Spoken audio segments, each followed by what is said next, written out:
And that's one reason why I haven't too much been into Louis Vuitton lately. The quality is really deteriorating.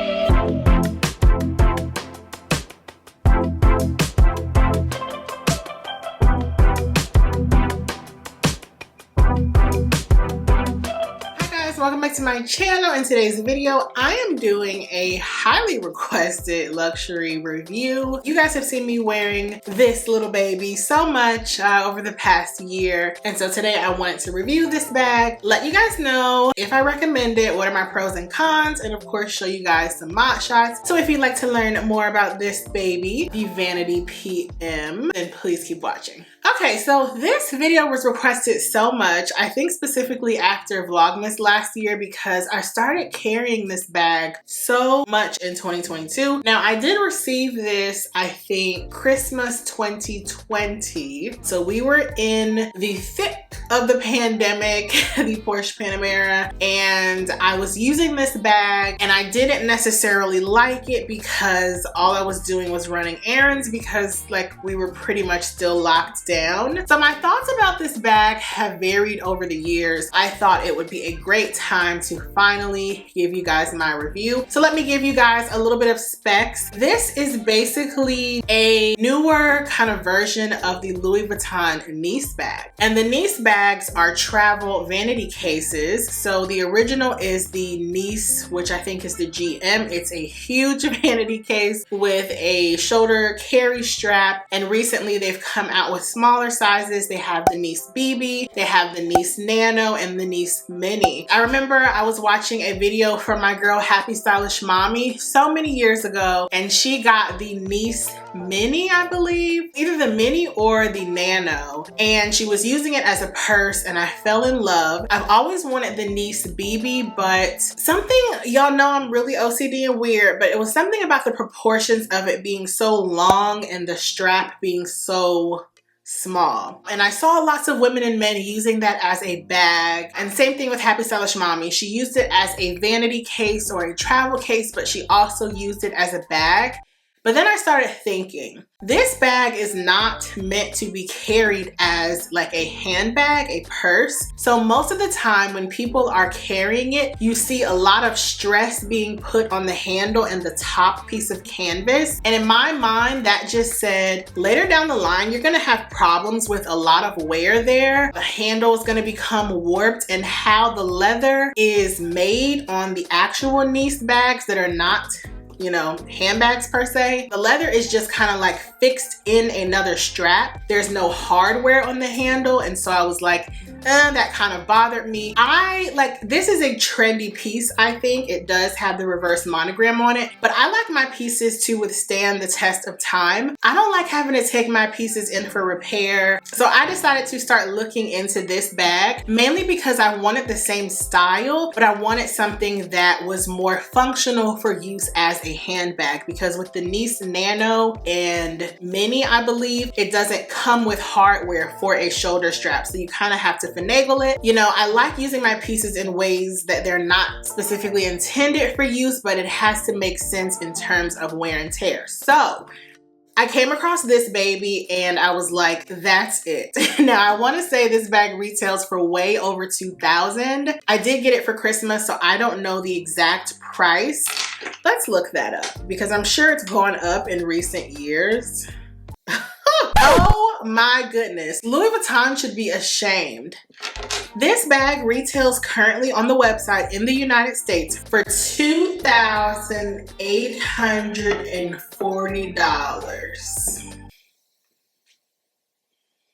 That just changed half the things I wanted to say about it. So thank you, Holy Spirit. I'm so glad that I looked up the price. We'll get back to that in a moment. So when I looked it up, the main thing that drew me to this bag was the fact that it looked nearly identical to the Mini, but it had actual hardware. So the strap was more substantial and it had hardware on the side for you to either remove the strap or wear it with the strap. Now, most people are probably going to be drawn to this bag because of the reverse monogram on the top top and the bottom. I've never really been a fan of it. I'm not in favor of it, but it doesn't excite me. I like the darker monogram, but I do think it's nice as a Louis Vuitton collector to have a piece that has, you know, a little pizzazz to it. So I do enjoy the fact that it features reverse monogram on the top and bottom. Basically, this is the niece bag with more substantial hardware. What I will say though, the bags that are made with reverse monogram canvas, that canvas is more substantial than the traditional canvas that Louis Vuitton puts out now. Even feeling my own bag,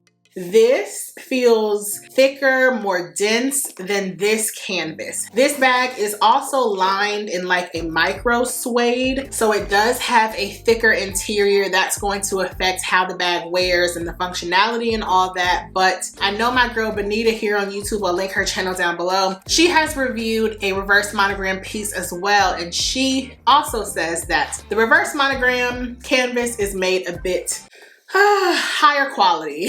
And that's one reason why I haven't too much been into Louis Vuitton lately. The quality is really deteriorating, and unless you're gonna pay upwards of $3,000 for their various other textiles, you're really not getting that great of quality. But we'll get to the price. Overall, I really love this bag. The handles are substantial. They're attached featuring hardware, so you can use this bag, use it and almost abuse it, and you won't get a sagging of the top piece. I'll insert some photos of people carrying their niece pieces, and because they're not meant to be carried as a handbag, like carried through the city with lots of things in them, you can get some sagging. On the sides of the bag, you also have this gold toned hardware so that you can remove the strap. So you really can use this bag as a vanity piece, or you can carry it like this. I have probably never carried it like this. The one thing I will say though is that the shoulder strap is just that. This is not a crossbody strap. I will put the length across the screen. Now, I do really enjoy this because it's a braided chain. So, you know, while this bag costs upwards of $2,800, they did put attention to detail in this bag. I'll show you guys some close-ups. This is a very intricate strap. I don't have any other straps from Louis Vuitton that have leather and metal hardware intertwined. I don't believe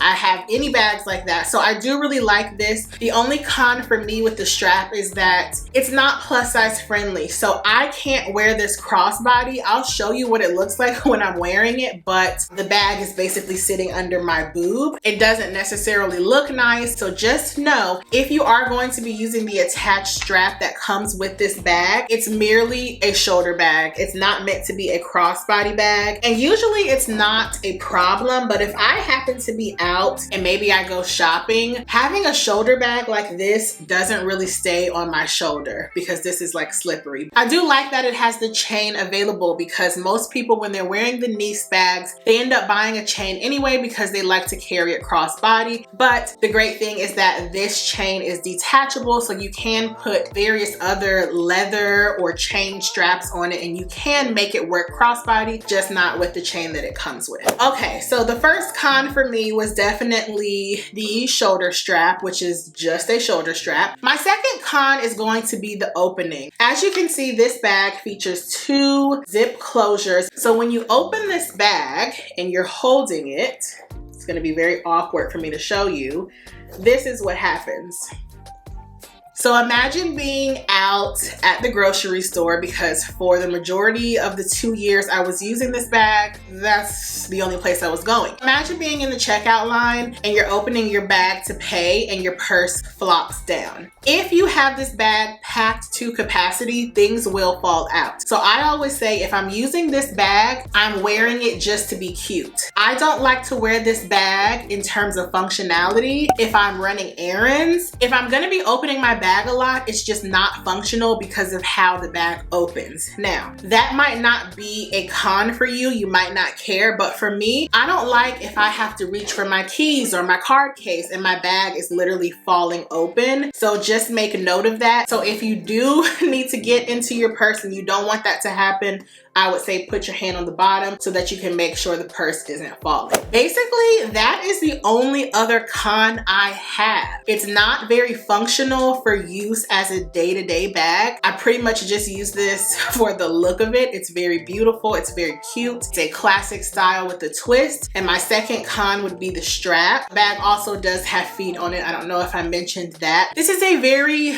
well-made bag. Do I think it's worth $2,800? Absolutely not. I would pay probably up to $2,000 for this, but the great thing is that you can always find this bag on the pre-owned market for under $2,000. As we know, Louis Vuitton prices have skyrocketed recently since the Porsche Panamera. I'm also noticing that there is a place to lock your bag in the front. So these two zipper pulls have an extra ring that you can push the zipper pulls together and you can place a lock there. I do believe it came with something, a belle cloche. Wherever it is, who knows? I don't use that just because that would make it even harder for me to get into the bag. But if you just wanted it for the look of it, that would be nice. So yeah, overall, I really do enjoy this bag. I think it's very cute. I do think it's a bit overpriced. The quality is great, but I just don't think the price, it's not making sense to me. I think if you were to get this bag though, you would really find it useful. Just know that if you are a curvier gal, you probably won't be able to use the strap crossbody, and it does open kind of oddly. So it's not a functional piece. But let's be honest, when you're buying a purse like this, that's this tiny, you're not really buying it for functionality. You're probably buying it because you like the look of it. So, you know, just adjust your expectations. I wanted this bag because I wanted something substantial to carry around that was, I would say, more so made for everyday carry more than the niche bags that are not specifically meant to be carried as handbags, and it fulfills that. So I would recommend it. I know a few of you ladies said that you had your eye on this bag. I love it, love it, love it. I do think it's available in the Empreinte leather and a few other textiles possibly.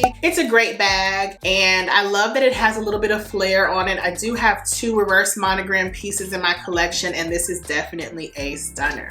So I hope you guys enjoyed my review of the Louis Vuitton Reverse Monogram Vanity PM. Leave any other questions or comments you guys have down below. I really do enjoy this baby, and you guys will see a lot more of it because she's just so stinking cute. I just had no idea she was almost $3,000. Like, why?